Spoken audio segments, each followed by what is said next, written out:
4 na araw bago ang Labor Day, inaprobahan na ang aumento sa sahod ng mga manggagawa sa ilang rehiyon. Pero reklamo ng grupong Kilusang Mayo 1, kakarampot lang ang binigay ng Wage Board. Sagot ng NWPC o National Wages and Productivity Commission, hindi raw kasi posible ang one-time, big-time na aumento sa sahod.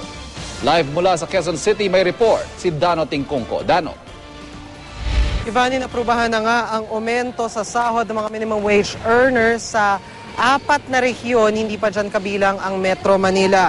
Ikinakasa naman ng mga labor group ang kanilang protesta para kundinahin ang anilay barya-baryang aumento sa sahod sa paggunita ng Labor Day.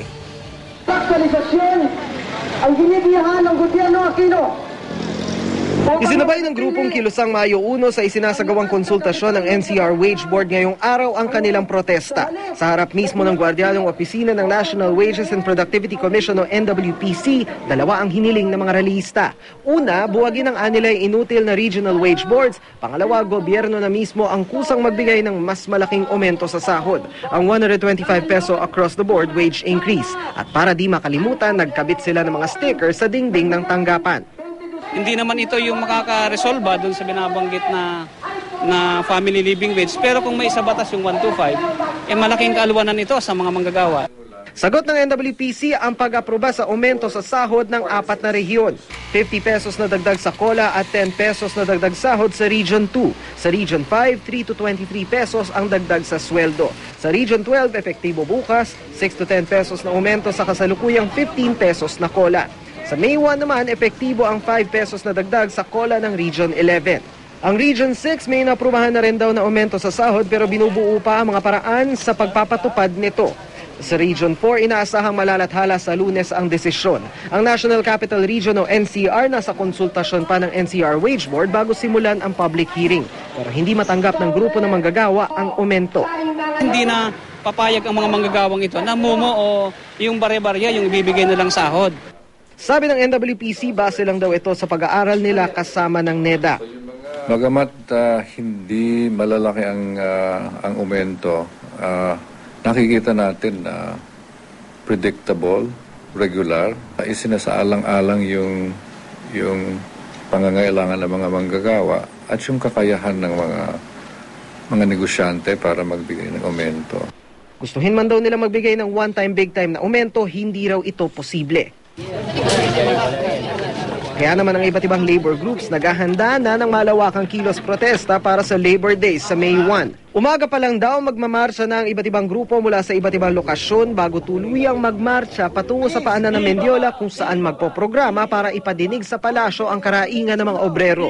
Ito na nga yung pronouncement ng Department of Labor, unang-una 13 to 21 na napakamumu at sinasabi pa nila na walang supervening events na magwawarrant ng immediate wage hike. Ito ay mga kontrasenyas sa mga manggagawa na naghahangad ng isang makabuluhan at makatotohanang pagtataas ng sahod. Ang PNP naman magde-deploy raw ng 4 hanggang 5,000 pulis para mangalaga sa seguridad. Ivanayan nga sa National Wages and Productivity Commission ay dadaan pa raw sa public hearing at konsultasyon ng mga wage hike petition dito sa Metro Manila at malamang daw ay palilipasin muna ang 1-year wage hike provision na magtatapos sa May 26. Ang tinutukoy ng NWPC dito ay yung nakaraan na wage hike increase dito sa Metro Manila, that is yung 22 pesos na aumento sa cost of living allowance dito sa NCR. Kung hindi man daw late May ay early June ang target na mapapalabas ng NCR Wage Board ang kanilang desisyon. Evan? Dano, pakipaliwanag nga sa mga manonood natin na manggagawa, bakit magkakaibang aumento sa sahod sa iba't ibang rehiyon at ano ang ginagamit na basihan kung magkano ang ibibigay na aumento sa sahod sa isang partikular na rehiyon?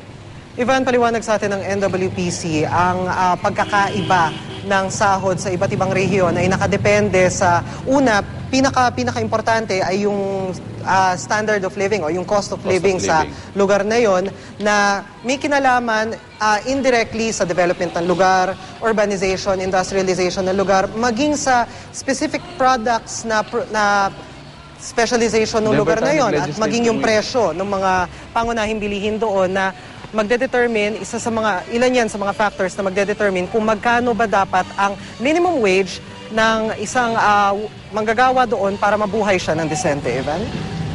Dano, maraming rally sa May 1. Meron bang identified na alternate routes ang MMDA para makaiwas traffic ang mga motorista? Kanina nakausap natin ng ilang mga tauhan, ng ilang mga opisyal ng MMDA at sinasabi nila sa atin na nakikipag-ugnayan sila sa Manila Police District at sa PNP maging sa NCRPO para sa coordination. Pero dahil localized, nakikita daw nila na localized lang itong magiging serye ng mga kilos protesta ay wala naman daw silang isasarang alinmang daan kahit sa paligid ng Mendiola o sa mismong Mendiola kung saan magiging sentro ng mga kilos protesta sa May 1. At suffice to say, Mendiola will be closed. Pero yung mga daan papunta at palabas ng Mendiola ay hindi naman daw isasara dahil localized protest lang naman daw ito. Ivan? Maraming salamat, Dano Tingkungko.